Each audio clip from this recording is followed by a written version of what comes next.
Gawa tayo ng biko today. Ayan, gumagawa akong latik. Ay, yung ano ba yung latik? O, yung latik. Gusto ko yung magbuo-buo. Yung ilalagay lang sa ibabaw, tapos magmamantika. Saka ko iluluto ang malagkit sa mantika. Saka natin lagyan ng sugar. Kailangan magbuo-buo to. Ayan. Antayin lang natin. Ano yan? Pure gata, yung binili ko kanina.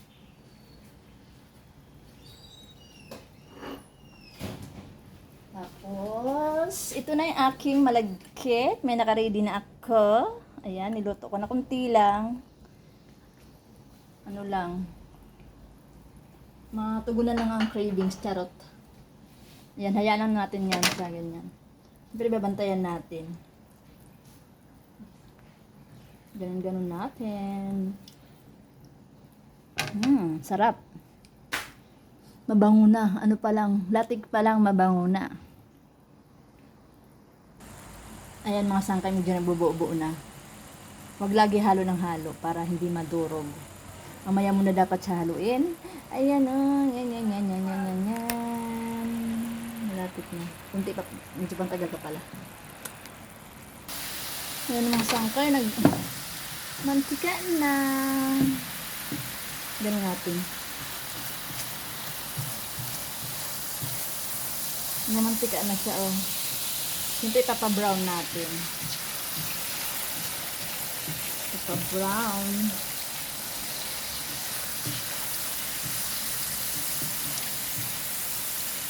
Tapos ilalagay natin sa ang tawag sa waray nito ay sa amin ha, ugok.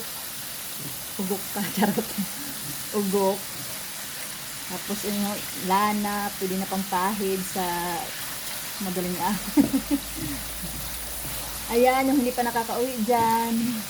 Kasi sobrang ng pasahero. Pwede kayo humingi sa akin ito, oh. Lana. Ayan. Kaya ako talaga gumawa kasi meron pa siguro hindi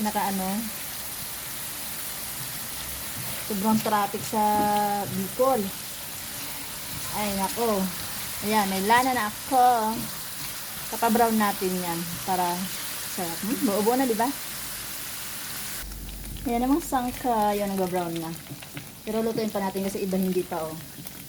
Pero hindi yan siya mapait. Ayan, konting luto pa. Brown pa. Ang bango na. Naamoy ko na yung lana. Ayan. Ang dami niya. Oh, maganda talaga pag pure na. Pero pwede rin yung si Coco Mama, pwede rin. Ayan, pwede rin yun.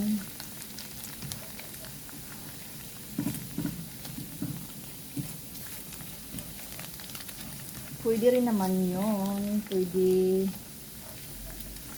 Basta lang. Papamantikain nyo lang. Tagal lang talaga ang luto. I-off ko na yung apoy para hindi ako masunugan. Kasi mainit naman yung mantika, maluluto pa yan. Tapos isisipirit natin. Saka itong mantika, lalagyan natin ng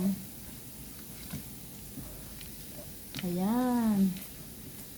Tingnan mo naman, brown na brown. Ayan, luto na siya, no? Kahit pinatay ko na yung kahit inoff ko na yung. Siyempre, isasiperate natin. Ito na mga sangka, nakasiperate na. So, lalagyan ko na ng sugar ang oil.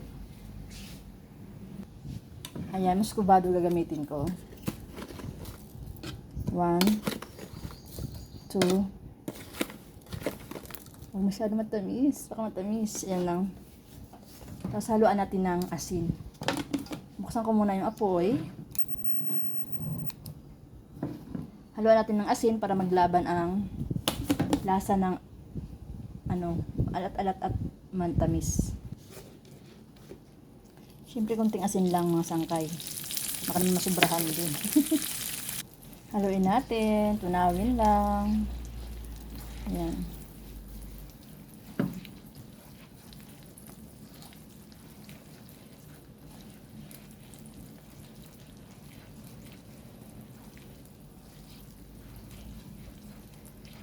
Hinaan ko ang apoy. Ay, gagi. Yung gusto mo lang hinaan sa off. Yan ang mga sangkal tunaw na. Nilagay ko na yung, off ko muna yung apoy. Nilagay ko na yung ano, kasi baka biglang masunog. Hindi ko mahalo. Nilagay ko na ang malagkit. Ayan. Halo natin yan.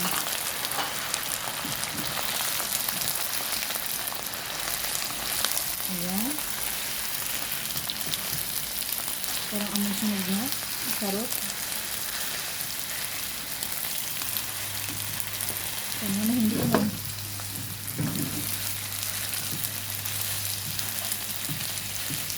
May buo-buo.